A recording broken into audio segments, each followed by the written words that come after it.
ஓம் சக்தி. தமிழ்நாட்டின் திருச்சி மாவட்டத்தில் காவிரி ஆற்றின் கரையில் அமைந்திருக்கும் சமயபுரம் மாரியம்மன் கோயில் வெறும் வழிபாட்டுத் தலம் மட்டுமல்ல, அது கோடிக்கணக்கான மக்களின் நம்பிக்கை பெட்டகம். இங்கு வீற்றிருக்கும் அன்னை மாரியம்மன் அஷ்டபுஜங்களுடன் விஸ்வரூப தரிசனம் தருவது காண்போரை மெய்சிலிர்க்க வைக்கும் காட்சியாகும். அம்மனின் திருமேனி அதிசயம். இந்த மூலவர் சிலை மற்ற கோயில்களைப் போல கல்லால் ஆனதல்ல, மாறாக 64 வகையான மூலிகைகள் மற்றும் சாலக்கிராம கற்களால் ஆனது.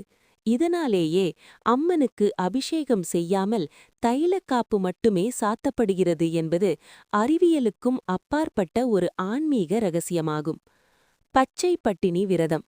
ஒவ்வொரு ஆண்டும் மாசி மாதம் கடைசி ஞாயிறு முதல் 28 நாட்கள் அம்மன் தன் பக்தர்களுக்காக தானே விரதம் இருக்கும் பச்சை பட்டினி விரதம் உலகிலேயே இங்கு மட்டும்தான் நடக்கிறது. இந்த சமயத்தில் அன்னைக்கு தாகம் தணிக்க இளநீரும் பானகமும் மட்டுமே படைக்கப்படுவது அன்னையின் தாய்மைக்குச் சான்றாகும்.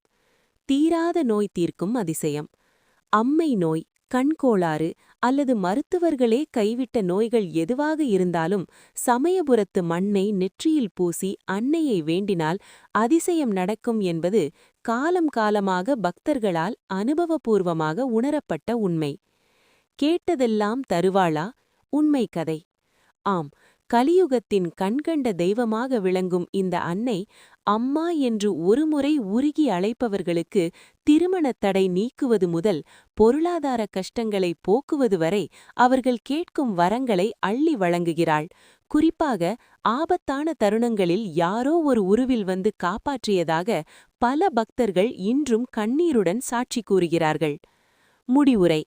இப்படிப்பட்ட கருணைக் கடலான சமயபுரம் மாரியம்மனின் பாதங்களை நாம் சரணடைந்தால் நம் வாழ்வின் இருள் நீங்கி ஒளி பிறக்கும் என்பது உறுதி.